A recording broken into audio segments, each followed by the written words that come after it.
पौड़ी 16वीं। पंच प्रमाण पंच प्रधान पंचे पावे दरगहमान। जपजी साहब की पंच की पौड़ी जो 16वीं पौड़ी है, उसमें गुरुजी कुदरत के अंदर बहुत ही सूक्ष्म तरीके से विचरण करते हुए उसकी बनाई हुई कुदरत के बारे में हमारे प्राचीन समय से जो धर्म ग्रंथ भी लिखे गए, उनमें भी ये बात ईश्वर ने जगत कब बनाया, कितना बनाया, ये सभी अनुमान लगाकर नाप तोल कर जगत की बनावट के बारे में विचार विमर्श पेश किए हैं। गुरु जी ने भी उस कुदरत के अंदर ही कादर के दर्शन किए हैं। उनका कहना है कि जीव जब किसी भी पदार्थ या किसी वस्तु पर अपना ध्यान टिकाएगा, जीवन शक्ति उसी तरफ मुड़ेगी और धीरे धीरे जब शक्ति व्यर्थ हो जाती है, बाहर चली जाती है, तो मनुष्य खुद में कमजोरी महसूस करने लगता है। ये बात सच है। किसी एक वस्तु पर जब हमारा ध्यान लंबे समय तक जुड़ा रहता है, तो बाद में थकान महसूस होती है। गुरु जी बता रहे हैं कि एक परमात्मा है, उसके साथ ध्यान जोड़ें तो परमात्मा की शक्ति मिलनी शुरू हो जाती है, परमात्मा की समर्था मिलनी शुरू हो जाती है। गुरु जी यहाँ पर प्रकृति के बारे में इस पौड़ी में अपने विचार प्रकट करते हुए बता रहे हैं। जिस मूल प्रकरण मूल बिंदु पर यहाँ पर बताना चाह रहे हैं कि मैं कौन हूँ कि मैं प्रकृति का विचार विमर्श कर सकूं। गुरु जी अपने मुख से ये बात कह रहे हैं कि मैं कौन हूँ कि प्रकृति के बारे में बता सकूं, पूरा विवरण कर सकूं, उस कुदरत की महिमा का वर्णन कर सकूं। इसकी 4 पौड़ियां गुरु जी उच्चारण करते हुए बता रहे हैं। पंच प्रमाण पंच प्रधान, ये पंच जन, ये संत जन, ये प्रधान पुरुष हैं, सबसे उत्तम हैं, ऊंचे हैं। प्राचीन काल से हमारे देश में पंच जन सामाजिक राजनीतिक धार्मिक फैसले करते चले आ रहे हैं। पंच थे भाव पंच में परमेश्वर जो निर्णय ले लेते थे, वो सामाजिक राजनीतिक और धार्मिक क्षेत्रों में कबूल कर लिए जाते थे। लेकिन गुरु जी ने पंच शब्द को एक व्यक्ति के लिए इस्तेमाल किया। वो व्यक्ति कैसा होगा जिसके अंदर उन पांचों की शक्ति, उनके गुण, उनकी समर्था उस एक में समा जाए और सम्मान प्राप्त करके उस प्रभु से जुड़ जाए, तो उसके लिए ये शब्द जोड़ा गया कि भाई ये पंच हैं। ये पंच से मुराद है कि संत हो गया है, ये गुरमुख है जो ईश्वर के साथ बुरी तरह से जुड़ गया है, और जो उसके साथ जुड़ता है उसके अंदर भी वो पंच वाले गुणों का समावेश हो जाता है। उसके साथ जुड़ने वाला भी सबसे ऊंचा हो जाता है, परवान हो जाता है। गुरु जी कहते हैं कि ऐसे जो संत जन हैं, ऐसे जो गुरमुख हैं, वो जो पंच हैं, जो जगत में परवान हैं, कबूल हैं, क्योंकि जगत को इनके द्वारा कोई हानि नहीं होती, अहित नहीं होता। इसी तरह ये जगत में स्वीकार कर लिए जाते हैं और कबूल कर लिए जाते हैं। इनको मान मिलता है, इनको सम्मान मिलता है, ये कबूल कर लिए गए हैं, मान्य हो गए, ये प्रमाणिक हो गए हैं, इनको स्वीकार कर लिया गया है। ये संत जन ये परवान हो गए हैं, ये सबसे उत्तम पुरुष हैं, इनको प्रधान पुरुष कह के पुकारा जाता है। पंचे पावे दरगहमान साहेब गुरु नानक देव जी महाराज का फरमान है, ये जो पंच जन हैं ये परमात्मा की दरगाह में कबूल किए गए हैं, हो गए हैं। वहां पर भी इनको मान प्रतिष्ठा सम्मान मिलता रहेगा। इसका भाव ये है कि ये संसार में भी प्रधान होंगे और परमात्मा की दरगाह में भी प्रधान होते हैं। मात्र संसार में ही मान नहीं प्राप्त करेंगे, वरन परलोक में भी, लोक और परलोक दोनों में भी इनका जीवन सुहेला हो जाएगा। इनको दोनों लोकों में इनको मान प्रतिष्ठा प्राप्त होगी। इनका जीवन संसार में भी सफल हो जाएगा और परमात्मा के दरबार में भी अपनी जीवन रूपी यात्रा को सफल करते हुए जाते हैं। पंचे सोहे दर्रा जान, ये संत जन इतने महान हो जाते हैं कि प्रधान हो जाते हैं। ये पंच जन और राजाओं में, महाराजाओं की महफिल में भी शोभा पाते हैं, सभा का श्रृंगार होते हैं। उनके भक्त से बड़ा, संत से बड़ा और कोई नहीं होता है। पंचा का गुरु एक तिहान, ये जो पंच जन है, ये प्रधान जन है, इनका केवल एक गुरु होता है, एक परमात्मा में इनका विश्वास होता है। गुरु परमेश्वर एक को जान, ये संत जन, ये प्रधान जन आठों पैर प्रभु के नाम को ही बोलते हैं, अपना ध्यान उसी में लगाते हैं। फिर ये बात भी सत्य है कि जिस वस्तु में ध्यान जाएगा, जिस पदार्थ में ध्यान जाएगा, जीवन शक्ति उसी तरफ राघव हो जाती है। ऐसा ध्यान जो पदार्थों का, संसार से संबंधित किसी भी तरह का ध्यान है, अगर मनुष्य इसी में ध्यान लगाता है तो धीरे धीरे शक्ति क्षीण हो जाती है, बाहर चली जाती है। इससे मनुष्य अपने अंदर कमजोरी महसूस करने लगता है, थकान महसूस करता है। लेकिन अगर परमात्मा में ध्यान जोड़े, परमात्मा की शक्ति मिलनी शुरू हो जाए तो जीव को परमात्मा जैसी शक्ति मिलनी शुरू हो जाती है। मनुष्य भी परमात्मा के नाम के साथ जुड़कर उसकी जैसी समर्था वाला हो जाता है। इसलिए गुरु जी इसी बात को समझाते हुए बता रहे हैं और समझाने की कोशिश भी कर रहे हैं सारे संसार के लोगों को। उनकी गुरबाणी का यही संदेश है। ये जो पंच जन हैं, ये जो सबसे सिरमौर हैं, इनको इस बात का ज्ञान हो गया है कि इनको समझ में आ गया है। इसीलिए इनका ध्यान एक गुरु में है, परमात्मा में है। गुरु जी आगे ये बात बता रहे हैं कि हे दुनिया के जीवो, ये ना समझ लेना कि कोई संत हो गया है, कोई गुरमुख हो गया है तो उसके अंदर उस करतार की रचना की सारी समझ आ गई है, वह करते की सारी विचार कर सके, ये या बता सके, ये को कहे करे विचार। गुरु जी इसलिए इस पंक्ति की व्याख्यान करते हुए बड़ा जोर दे करके बहुत ही अच्छे तरीके से समझा रहे हैं, क्योंकि हमारे देश में जो धार्मिक ग्रंथ लिखे गए हैं उसमें इन बातों की चर्चा भी हुई है कि भगवान ने जगत कब बनाया। इस बात की जानकारी सभी ने अनुमान लगा करके अंदाजे से जगत की बनावट के बारे में विचार विमर्श किया है। गुरु जी ने इस बात को स्पष्ट कर दिया कि संसार के लोगों को बड़े ही सरल ढंग से समझाने की कोशिश की है और समझा भी दिया है अपनी भाषा के द्वारा कि कोई कितना भी महान क्यों ना हो जाए, कोई कितना भी विद्वान क्यों ना हो गया हो, चाहे वो जगत में पंच हो गया हो, परमात्मा की दरगाह में उसकी शोभा भी बढ़ गई हो, मान सम्मान भी मिल गया हो, उसका अधिकारी भी बन गया, परंतु इसका मतलब ये नहीं कि वो परमात्मा की कृत्य का अंदाजा लगा सके, वो उस परमात्मा के बारे में सब कुछ बता सके, ऐसी उसके अंदर समर्था नहीं है, ऐसी उसके अंदर शक्ति कभी नहीं है आ सकती। तो गुरु जी उसके लिए इस प्रकार के विचार से जीवों को समझा रहे हैं, करते के करने नाही सुमार। उस करते ने जो कुछ भी किया, उस करतार ने जो कुछ भी बनाया, वो जो कुछ भी करता, जो कुछ भी उसने इस संसार में बनाया, जो कुछ भी अपना पसारा फैलाया, उसका भी कोई पार ही नहीं है, उसका कोई शुमार नहीं है, उसकी कोई गिनती ही नहीं की जा सकती। जब गणना ही नहीं की जा सकती, कथन अपार है, उसको किस पैमाने पर नापा जाएगा, तौला जाएगा, जोखा जा सकता है। भाव उसको नापा नहीं जा सकता, ना वो तोल में आता है और ना वो गणना में आता है। उसकी गणना तोल नाप नहीं की जा सकती। कोई ना जाने तेरा केता केवड़ चीरा, जब वो अतुल है, उसका पूरा तोलने वाला संसार में कोई तराजू ही नहीं है। ऐसा कोई तराजू नहीं बना कि उसको तौला जा सकता है, उसका नापा जा सके, जिससे उसको जोखा जा सके। संसार के बनाए हुए पैमाने पदार्थों पर तो पूरे उतरते हैं, लेकिन ये सोच धार्मिक दुनिया पर किसी प्रकार लागू नहीं हो सकती है। संसार पल पल में परिवर्तन होता रहता है। जैसे साइकिल की 24 तीलियां घड़ी की सुइयों की तरीके से बार चलती ही रहती हैं, हूबहू परमात्मा का रचा हुआ संसार, उसकी बनाई हुई वस्तु ऐसे है जिसको किसी भी पैमाने पर नाप लेना, जोख लेना, ये मनुष्य के समर्था से परे है। संसार की बनाई हुई रचना शुमार है, कैसी है, उसने जो कुछ भी किया है चक्र की तरह घूम रहा है। चक्रवर्त परिवर्तन ते दुखा निचा, धौल धर्म दया का पूत।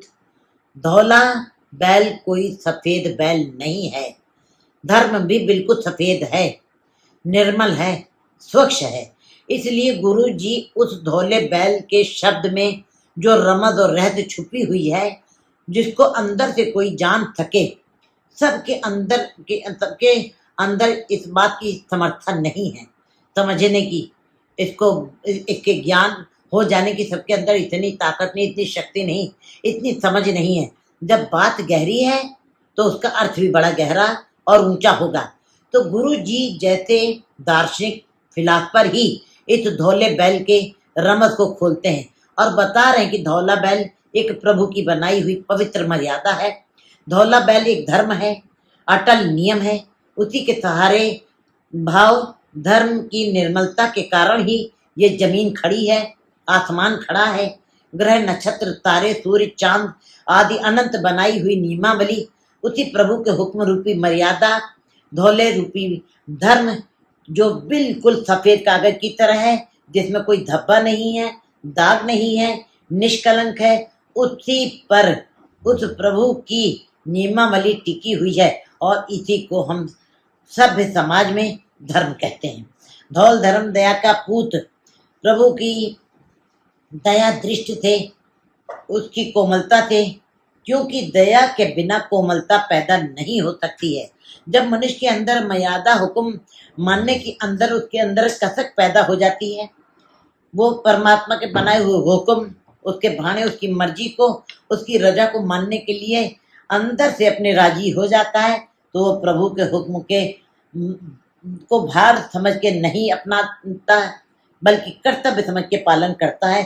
तब उसके अंदर कुछ दया परोपकार और कोमलता के बीज जैसे पैदा होते हैं, अंकुर होने लगते हैं, फूटने लगते हैं। इसलिए गुरु जी कहते हैं कि इस धर्म प्रभु की ये धर्म प्रभु की बनाई हुई मर्यादा से ही उसकी दया दृष्टि से दया रूपी पुत्र पैदा हुआ है।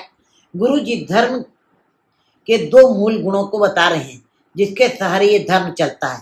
पहला संतोष है, दूसरा दया है। दया संसार से जोड़ती है और संतोष निरंकार से जोड़ता है। दया से सेवा का जन्म होता है और दया किस पर करनी है? जो हमसे पीछे रह गए हैं।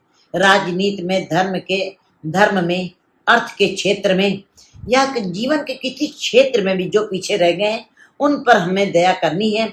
उनका शारीरिक तौर से, मानसिक तौर से, सामाजिक तौर से उनकी सेवा करना हमारा फर्ज है। और संतोष एक ऐसा गुण है, इस गुण के बिना जीव कभी भी तरक्की के मार्ग पर नहीं जा सकता। भाव आगे अगर अपनी निगाह करनी है, मतलब अगर हमें हमारे अंदर ये इच्छा है कि हम अपनी आगे की तरफ सोच सकें, हम आगे की तरफ बढ़ सकें। आगे कौन है? आगे प्रभु है। पीछे कौन है? पीछे संसार है।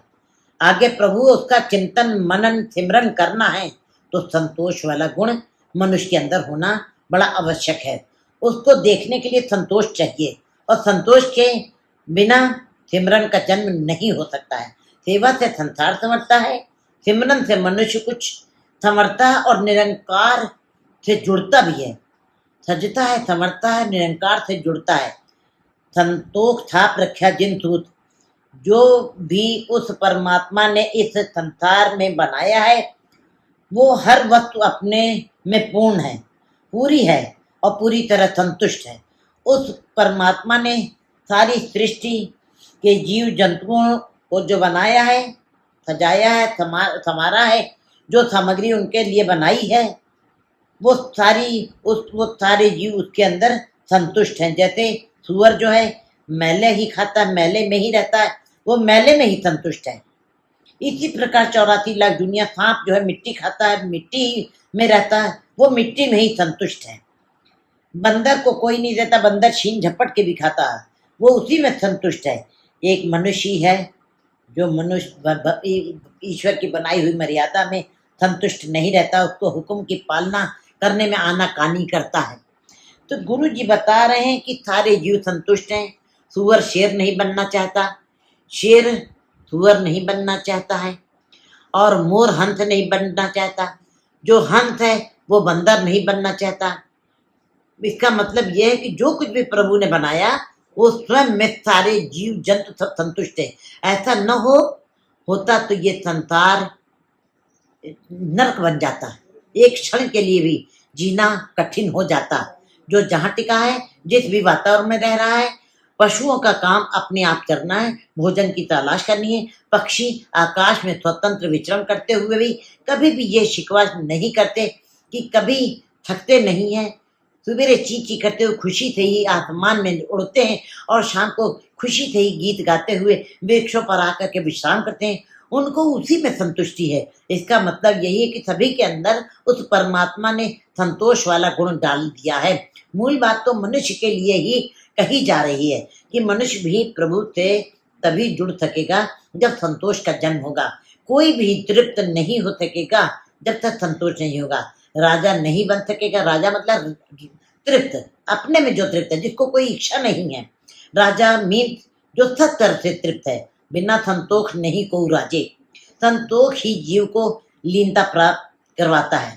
संतोष के गुण जिसके अंदर आ गए हैं वो प्रभु में एकमिक हो जाते हैं। वो प्रभु से उनका मिलाप हो जाता है। प्रभु की खास बात कहने को यही है कि अपने स्वभाव में जीना, संतुष्ट हो जाना, बस यही धर्म है।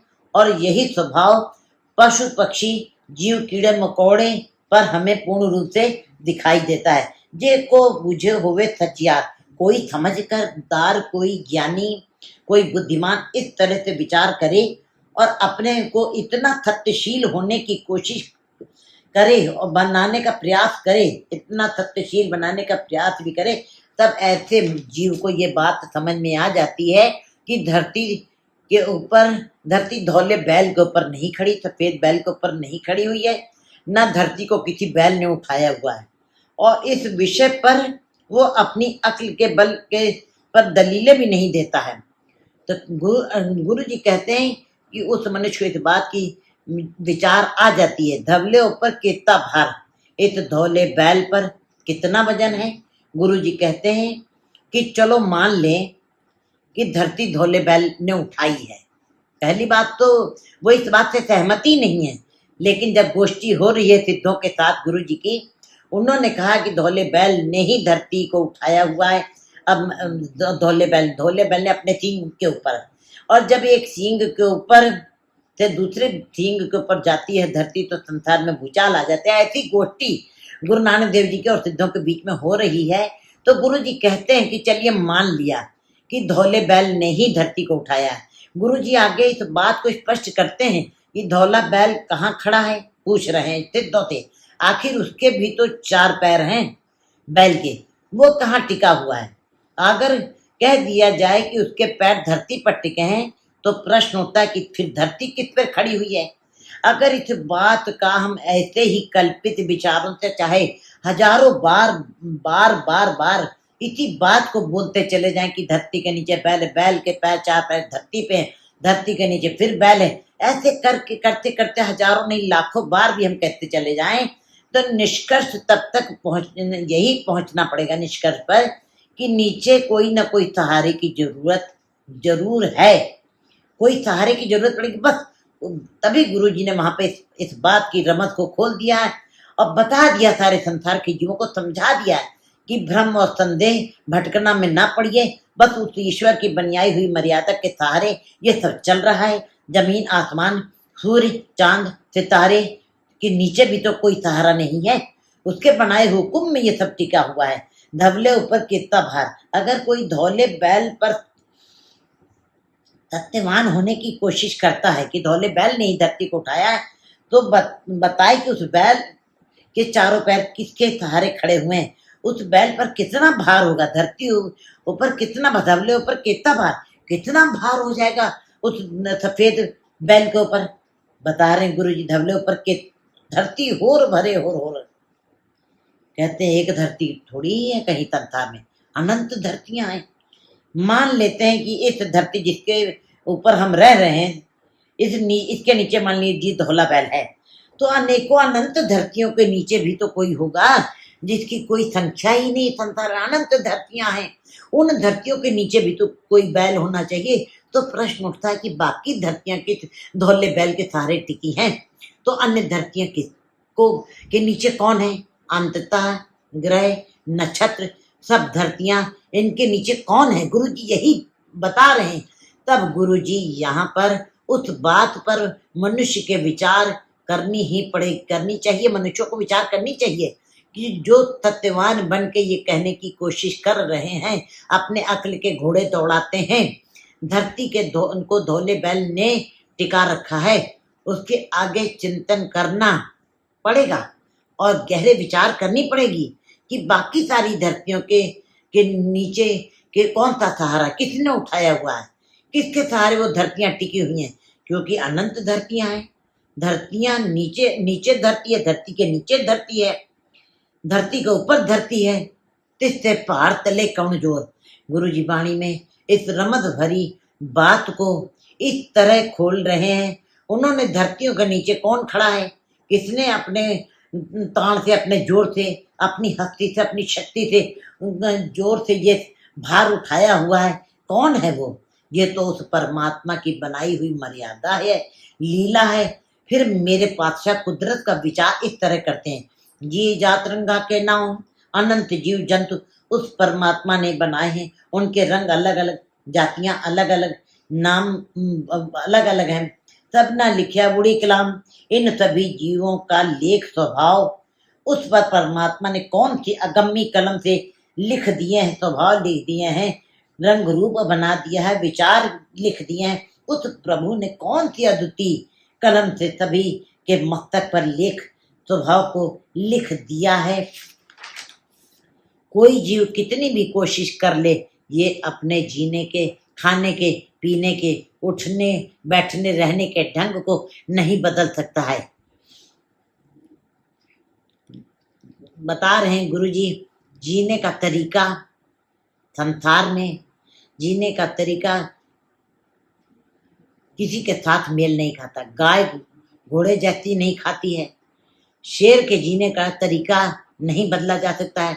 उसका भोजन मांस है तो वो कभी घास नहीं खा सकता है। इसी प्रकार गाय भी घास खाती है, वो कभी भी वो भूखी रह जाएगी पर मांस नहीं खाएगी। इसलिए कोई अनोखी अगम्य निराली कलम ही होगी जिस कलम से सभी के मस्तक पर उसने लिख दिए हैं। ये लेखा लिख जाने कोई, अगर कोई ज्ञानी सूझवान विद्वान दार्शनिक अपनी अक्ल के तल से ये लेख लिखने की कोशिश करे और अपने को बड़ा ही बुद्धिमान सूझवान साबित करना चाहता है और कोशिश करे कि मैंने उस परमात्मा का सारा लेखा लिखना है तो मुझको सब ज्ञान हो गया है, ये उसके अंदर का अहंकार है, का जोर है, और उसके अंदर से ये भाषा बुलवा रही है, उसका अहंकार, उसका मैं मेरी है कि मैं बता सकता हूँ संसार में कितने जीव हैं, कितने रंगों के हैं, वो कितनी जातियों के, किस किस तरह के। लेखा लिखा केता हुए, वो लेखा कितना होगा। वो परमात्मा जब लेखे में नहीं आता है, उसका चीरा नहीं मापा जा सकता है, उसको नापा तोला नहीं, जोखा नहीं जा सकता, तो बात यही स्पष्ट हो जाती है कि उसका लेखा कौन लिख सकेगा। क्योंकि परमात्मा के बनाए हुए अनंत जीव हैं, उनके अलग अलग स्वभाव हैं, उनकी अलग अलग जातियां हैं। ये तो पसारा ही अनंत है, कितना तांस वाले रूप, जिसके पीछे एक एक रोम में करोड़ों करोड़ ब्रह्मांड हैं। इसकी सारी शक्ति का अंदाजा कौन लगाएगा, जिसके एक एक रोम में करोड़ों करोड़ ब्रह्मांड बन गए हैं। इस सारी समर्था का, इस सारी शक्ति का, इस सारे तान का कौन अंदाजा लगा सकेगा। कितना सुंदर रूप है संसार में, प्रकृति मंडल में, कौन अंदाजा लगाएगा। कितनी शक्ति है पानी, सूर्य में, पवन में, अग्नि में, पृथ्वी में, इस शक्ति को कैसे मापा जाएगा। पवन थोड़ी सी तूफानी चाल चल दे तो पेड़ों के पेड़ उखड़ जाते हैं। अग्नि का विकराल रूप जंगलों के जंगल राख कर देता है। सागर की उछलती लहरें गगन मंडल को छू लेती हैं। इस संतुलन, इसका मतलब है कि उसका अनंत पसारा है, उसने आप ही इसका संतुलन बनाया हुआ है। महाराज कहते हैं कि कैसे कोई सूझवान विद्वान अपनी ताकत से अनुमान लगा सकेगा। कठिन है, बहुत कठिन है। प्रकृति में मोर की अपनी सुंदरता है, हंस अपनी जगह पर सुंदर है, फूलों की को सुंदर कौन, फूलों की सुंदरता कौन बता सकेगा, कौन उनके अंदर सुंदरता डाल सकता है जो प्राकृतिक सुंदरता उसे ईश्वर ने उनके अंदर डाली है।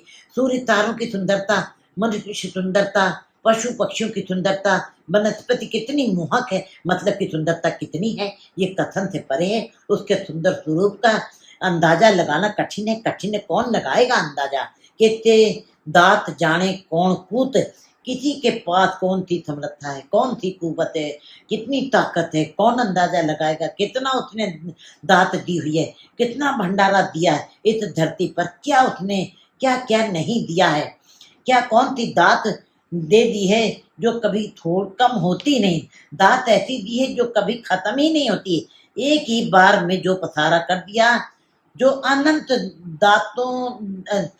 दांतों का फैला दिया है, उन दांतों का अरबों खरबों साल से ये जीव खा रहे हैं। दांतें खत्म नहीं हुई और दांतों का भोगने वाला खत्म हो जाता है, क्योंकि हमारी जीने की काल बहुत कम है, हमारी रचना बहुत छोटी है, हमारे अंदर हमारी इंद्रियां की समर्था बहुत कम है, हम उसका अंदाजा नहीं लगा सकते हैं। मांगने वाले चले जाते हैं, वो दाता सदा देता जाता है, उसकी दातें कभी खत्म नहीं होती। इनके खत्म होने में कोई दांतों की ढेर थोड़ी खत्म हो जाते हैं, हम चले जाते हैं संसार से, दातें कभी खत्म नहीं होती। सतगुरु जी कहते हैं कि उस परमात्मा ने जीवों की झोली में अनंत दांत डाल दिए। कोई अंदाजा लगाएगा? फिर कौन अंदाजा लगाएगा? फिर दूसरा कि कितना पसारा है, एको कहो कितना पसाओ, एको कहो, एक ही शब्द से कितना बड़ा पसारा डाल दिया है। एक क्षेत्र में ही थोड़ी, सभी क्षेत्रों में पसारा दिखाई देता है। समूह ब्रह्मांड की रचना, खंडों ब्रह्मांडों की रचना एक हुक्म में एक वचन में एक शब्द से हुई है। इस मूल विचारधारा के साथ सभी धर्म के रब्बी पुरुष सहमत भी हैं। इस्लाम संस्थापक मोहम्मद साहब भी कहते हैं कि संसार की उत्पत्ति शब्द से हुई। ये प्रभु से उच्चारण, ये शब्द से ही उच्चारण हुई है। इस शब्द को कुन कहा गया है। लोगो शब्द से इस नाम को ईसाई धर्म ने माना कि ईसाई कहते हैं कि लोगो शब्द की ध्वनि से संसार का प्रसार हुआ। ऐसा वैदिक ऋषि भी कहते हैं कि निरंकार शब्द से सृष्टि बन गई। ऐसा जैनी भी कहते हैं कि जगत गुरु बाबा भी कहते हैं एक को कवा हुआ, एक रचना हुई, एक शब्द का पसारा हुआ, रचना हो गई। अनंत रचना उस परमात्मा ने कर दी। किस तरह की? एक वचन से, एक हुक्म से, तिस्ते हुए लग दे रहे, एक शब्द से सृष्टि की रचना हो गई। उसी के पसारे से लाखों दरिया बन करके बहने लगे। भाव उसमें लाखों ही जिंदगियों की दरिया चल पड़े, लाखों तरह के जीवन के दरिया, कहीं कीड़े मकोड़ों के दरिया, कहीं पशु पक्षियों के दरिया, कहीं वनस्पति के दरिया, मनुष्य के दरिया और अन्य तरह के दरिया चल पड़े। कुदरत कौन कहा विचार। साहब कहते हैं कि ये कुदरत कितनी बड़ी है, इस कुदरत में कितनी तरह की दात है, कितने स्वरूप है, कितनी शक्ति है। गुरु जी कहते कि मैं कौन हूँ कि कुदरत का विचार कर सकूं, मुझ में इतनी समर्था नहीं, कुवत नहीं कि मैं उसका विचार कर सकूं। वारिया न जावा एक बार, मेरे अंदर इतनी ताकत नहीं, मेरे अंदर इतनी समर्था नहीं कि मैं एक बार भी न्यौछावर हो सकूं, एक बार भी उस पर कुर्बान हो सकूं। जो तु भावे थाई भलीकार, परिपूर्ण परमात्मा जो तुम्हें भाता है, भला लगता है, वही भला है, वही मुझे भी अच्छा लगता है। जो तेरी मर्जी है, मैं तेरी रजा में, तेरी मर्जी में खुश हूँ। जो तुम्हारा भाना है, जो तुम्हारा हुक्म है, मैं उसे मानने के लिए मैं खुश हूँ। जो काम तुम्हें अच्छा लगता है, जो तुम बख्शिश करता है, जो कुछ तू देता है, बस सब कुछ अच्छा है। तू सदा सलामत निरंकार, तू सदा रहने वाला है, अविनाशी है, आकार से रहित है, हमेशा रहने वाला है। वाहिगुरु जी का खालसा, वाहिगुरु जी की फतेह।